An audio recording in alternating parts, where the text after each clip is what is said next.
Olá, tudo bom?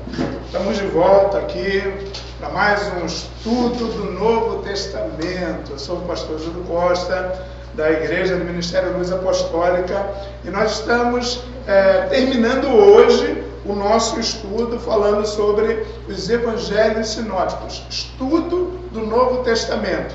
Nós estamos ainda nos Evangelhos Sinóticos e hoje estamos terminando a série dos Evangelhos Sinóticos para, na próxima quarta-feira, dar continuidade. Estaremos possivelmente estudando o Evangelho de João. Vamos estar em sequência para poder ficar legal. Nós já aprendemos a respeito dos Evangelhos Sinóticos, o que são os Evangelhos Sinóticos, nós aprendemos os problemas dos Evangelhos Sinóticos e as soluções, na semana passada, e hoje nós vamos tratar aqui de outra questão importantíssima. Vamos falar sobre as semelhanças dos Evangelhos Sinóticos e por que João não é considerado Evangelho Sinótico.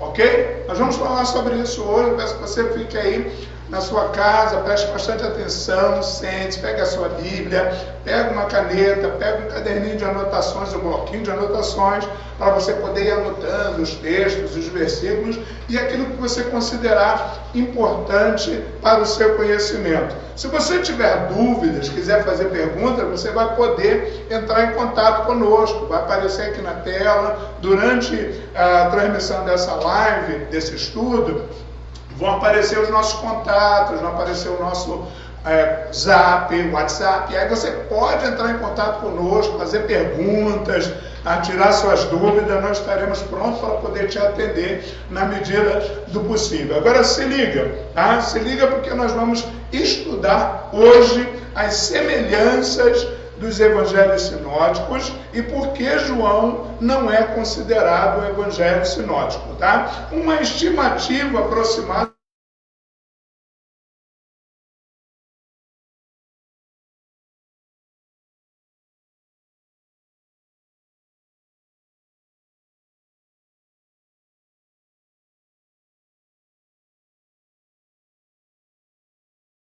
Lucas possui aproximadamente 40% de conteúdo em comum com Mateus e Marcos, ou seja, há uma diferença entre eles na questão do que está contido nos três e do que não está, do que está só em um, do que está só no outro e assim sucessivamente. Na semana passada nós entendemos esse problema, falamos a respeito disso, apresentamos soluções para isso, mas hoje nós estamos trazendo isso aí em termos numéricos, em termos percentuais, o que eu considero muito importante para que você possa entender um pouco melhor. Essa estimativa indica que os evangelhos de Mateus, Marcos e Lucas possuem apenas 10%, 40% e 60%, respectivamente, de conteúdo exclusivo, ok? Ou seja, cada um deles tem essa exclusividade. Eles não são totalmente exclusivos,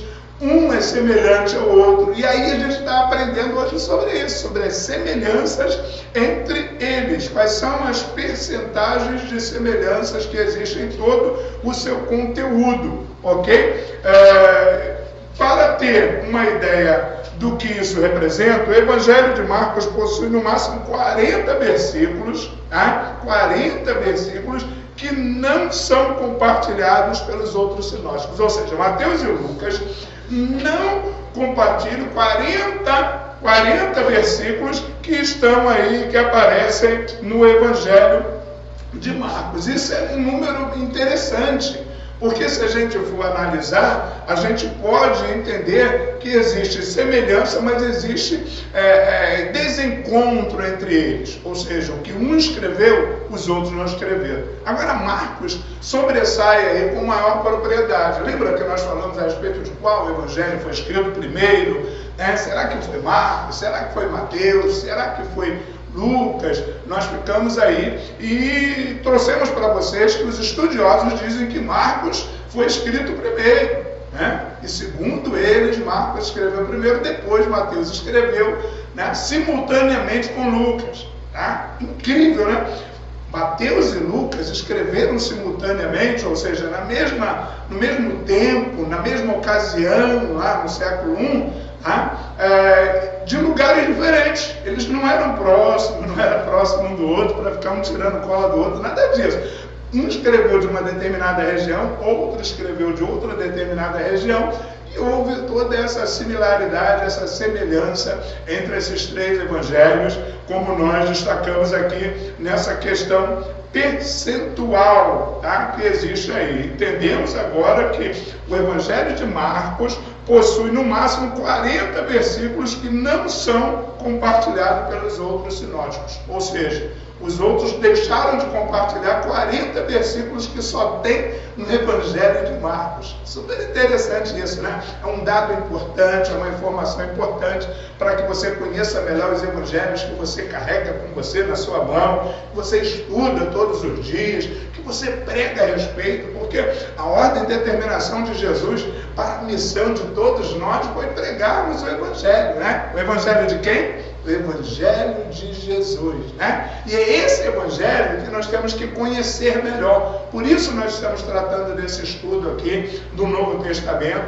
e estamos estudando prioritariamente os Evangelhos, os sinóticos, e entendemos por que eles são sinóticos. Você se lembra por que eles são sinóticos? Eles são sinóticos por conta das semelhanças, por conta deles escreverem da mesma forma, dentro de um mesmo padrão, né? De uma mesma fonte, enfim, eles são similares, mas existem essas semelhanças e existem essas diferenças. A narrativa, por exemplo, sobre a cura do paralítico em Cafarnaum, é um bom exemplo para quem tem interesse em comparar as semelhanças entre as narrativas dos evangelhos sinóticos. Tá? E aí está para vocês as referências de Mateus, Marcos e Lucas aí. Textos importantíssimos, está vendo aí embaixo? Esses textos aí são importantes, anota aí no seu caderninho, leiam esses versículos todos aí que vocês vão conseguir, através dessa narrativa da cura do paralítico, tá? Essa questão das semelhanças entre os evangelhos sinóticos. Tá? Esses textos aí são super elucidativos, toma nota deles aí que vai ser muito importante. Mas não existem apenas semelhanças entre esses evangelhos, não existem apenas semelhanças entre eles, não.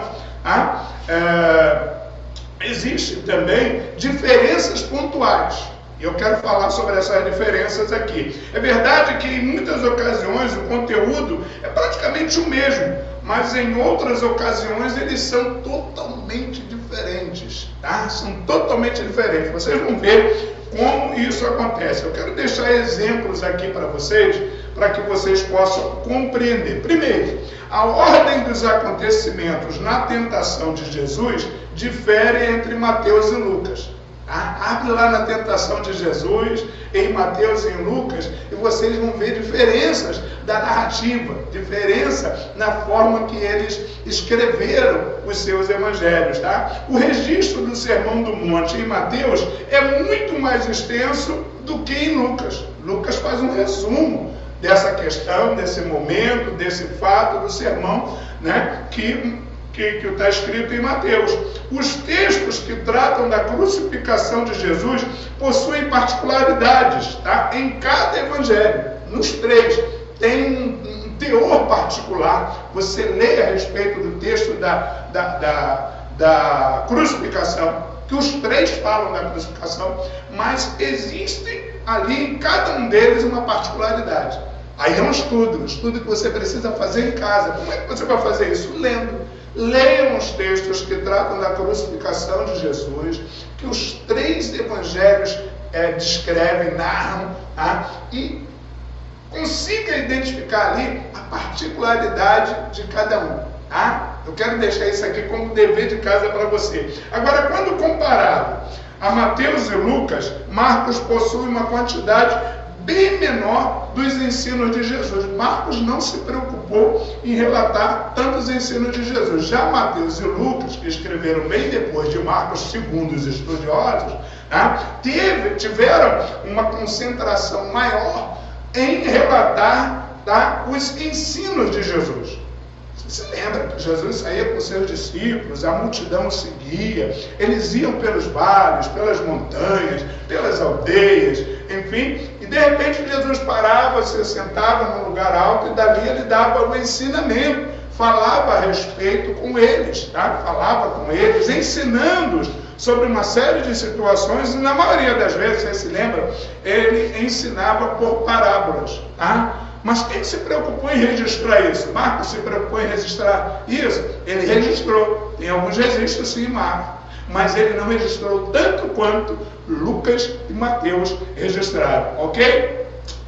É muito importante a gente saber disso. É muito importante a gente conhecer as semelhanças entre os sinóticos. Conhecer as peculiaridades, as particularidades, as coisas que são peculiares só a um e não são a outro e tal. É importante demais nós sabermos essas diferenças, porque sabendo essas diferenças a gente não se confunde e nem confunde as pessoas para quem nós vamos falar acerca do Evangelho de Jesus, né? Porque quando nós começamos a falar do Evangelho, às vezes a gente se confunde, se enrola um pouco por conta dessa questão das semelhanças, por conta das diferenças do escrito de um, do escrito de outro, e as pessoas às vezes levantam em sua mente um ponto de interrogação, né? E deixa assim uma certa dúvida no ar. É importante a gente adquirir conhecimento, sabermos a respeito desses três evangelhos, sabermos que eles são evangelhos sinóticos, por que são sinóticos e como eles se apresentam semelhantemente e diferentemente nos seus escritos, na sua proporção, na quantidade de capítulos, de versículos, porque é esse questionamento.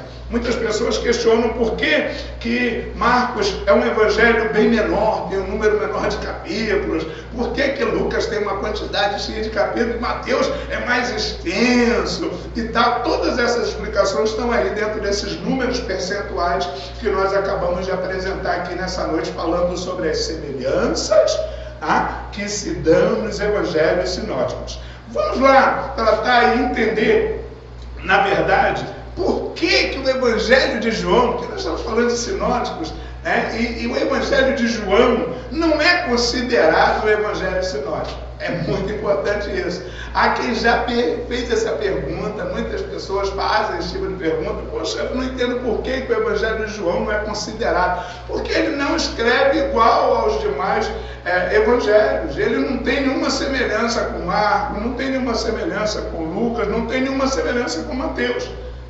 É claro que existem pontos aí interessantes, similares, e nós vamos ver isso agora. Vamos entender que o Evangelho de João não é contado entre os sinóticos porque sua narrativa é bem diferente quando comparada aos outros três evangelhos. Isso significa que a maioria dos acontecimentos registrados em João não aparece em Mateus, não aparece em Marcos e não aparece em Lucas. Há apenas alguns poucos ou algumas poucas exceções. Por exemplo, aparecendo aí na sua tela, olha, João 3, 9, 11, 14. Você já viu aí? Anota isso aí. Esses 3 capítulos do Evangelho de João são capítulos de exceção em termos de semelhança com os outros 3 evangelhos, ok? Anota, dá uma lida lá, confere, esses capítulos no Evangelho de João, é o capítulo, nós estamos falando aí de capítulos, você vê que eles estão separados aí por ponto, vírgula, porque nós estamos tratando de capítulos, são os capítulos do Evangelho de João que têm alguma semelhança com os 3 evangelhos sinóticos, ok? Essa é a exceção, a raríssima exceção, muito importante saber disso. O restante é totalmente diferente. Por quê? Porque os evangelhos de Marcos, os evangelhos de Mateus, o evangelho de Lucas apresentam um histórico de Jesus homem, Jesus 100% homem. Já João apresenta um Jesus 100% Deus.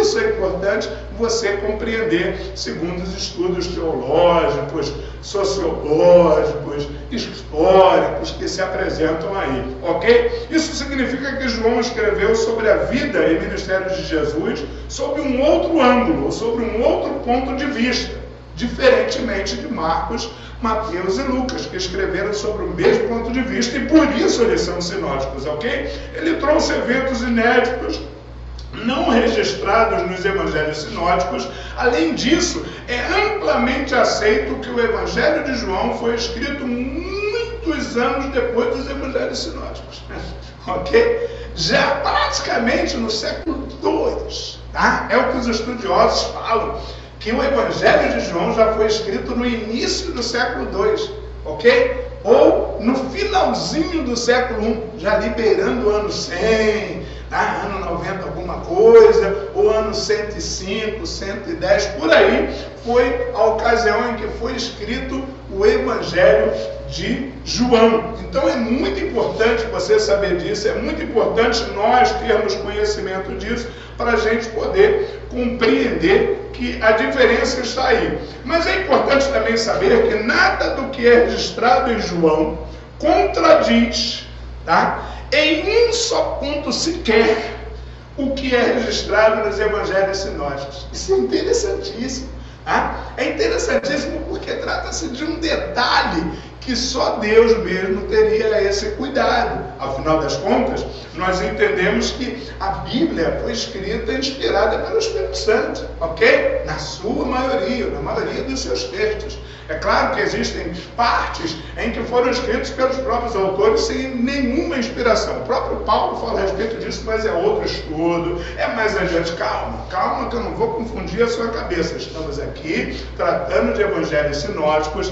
entendendo as semelhanças e as diferenças e entendendo por que o evangelho de João não é considerado o evangelho sinótico. Assim, a leitura dos evangelhos sinóticos, combinada a leitura do Evangelho de João, que você pode ler combinando, tá? Você gosta muito de referência, você gosta muito de confrontar, né, o que está escrito aqui com o que está escrito ali. Geralmente se estuda dessa forma a Bíblia, né? Vai lá naquela nota de rodapé e tal, essas coisas todas que são as referências, né? Dessa maneira que se estuda a Bíblia, ou se aprendeu a estudar a Bíblia. Então você muitas vezes vai querer ver essa questão de combinação, de referência. Você pode fazer uma leitura combinada do Evangelho de João com os Evangelhos sinóticos, que fornecem um panorama muito rico acerca da vida e ministério de Jesus, ok? Há um complemento, porque João não torce nem um milímetro sequer, ou não desfaz, não desconstrói os Evangelhos sinóticos. Não há uma guerra entre os evangelhos, não há uma dissidência entre os evangelhos, muito pelo contrário, há uma convergência, há uma coerência, e você vai compreender quando você fizer esse tipo de leitura. Também é importante saber que os pontos centrais da obra de Cristo são registrados nos 4 evangelhos, ok? Especialmente sua morte e sua ressurreição. Os 4 falam a respeito disso. Os 4 mencionam a respeito disso. Por quê? Porque foi o fator elementar a respeito da existência, da vinda, da permanência de Jesus em vida nesse planeta que nós vivemos. Você entendeu tudo que foi passado aqui hoje para você? Espero que sim, tá? Qualquer dúvida, entre em contato conosco. Está aí o nosso contato, o nosso WhatsApp. Você pode me chamar, você pode questionar, tá? Estarei lhe respondendo com o maior prazer, te atendendo, estarei orando com você, tá? Se necessário, eu sou profeta, estarei profetizando da parte de Deus para a sua vida. Receba a palavra de Deus, pode contactar que eu estarei pronto para te atender, ok? Muito bem, quero chamar a sua atenção também para os nossos endereços, as nossas redes sociais, tá? Você deve seguir-nos aí no YouTube, por favor, siga-nos no YouTube, ok? Siga-nos no YouTube, anota aí o nosso endereço no YouTube, ok? Igreja do Ministério Luz Apostólica, é o nosso canal no YouTube, vai lá, Inscreva-se no nosso canal, assista aos nossos vídeos. Nós temos vídeos de mensagens fabulosas, vídeos de louvores, enfim, vídeos de cultos que foram feitos na igreja e de estudos. Estamos agora com vídeos de estudos. Esse estudo e os estudos das quartas-feiras anteriores, falando sobre os evangelhos sinóticos, estão lá. Então, por favor, acesse, e se inscreva no nosso canal do YouTube. Vai também para o nosso Instagram, siga-nos lá no Instagram, siga a nossa página, essa página aí que nós estamos apresentando no Facebook da nossa igreja. Por favor, não deixa de curtir, não deixa de comentar e não deixa de compartilhar, ok? Faça isso, Jesus vai abençoar a sua vida, tá? Você gosta de ofertar para a obra missionária, gosta de ofertar para a obra de Deus? Quero deixar para você aqui a nossa chave Pix, para você poder fazer lá, 24 horas, final de semana, não tem tempo ruim, a quantia que Deus tocar no seu coração. Fique à vontade, deixa Deus te usar e contribua com o nosso ministério, com a obra do Senhor. Quero orar por você e pedir que Deus te abençoe a sua vida, abençoe a sua família. Na próxima quarta-feira nós estaremos aqui estudando o Evangelho de João. Você vai receber o Evangelho de João em sua casa. Que Deus te abençoe. Senhor, abençoa todos aqueles que estão em contato conosco nessa hora, nos assistindo através dessa live, e estudaram, Senhor, os Evangelhos sinóticos, aprenderam, Senhor, tudo a respeito dos Evangelhos sinóticos, de forma resumida, é claro, mas entenderam e vão agora pegar sua Bíblia, vão desfolhar e vão procurar conhecer mais ainda acerca dos Evangelhos. Estamos aqui, Senhor, ministrando o estudo do Novo Testamento. Continua orientando-nos, guiando-nos e conduzindo-nos e abençoando a vida de cada pessoa que nos assiste através dessa live, de cada família que está conosco. Muito obrigado pela oportunidade que o Senhor nos tem dado. Nós te louvamos e te agradecemos por tudo, em nome de Jesus. Fiquem com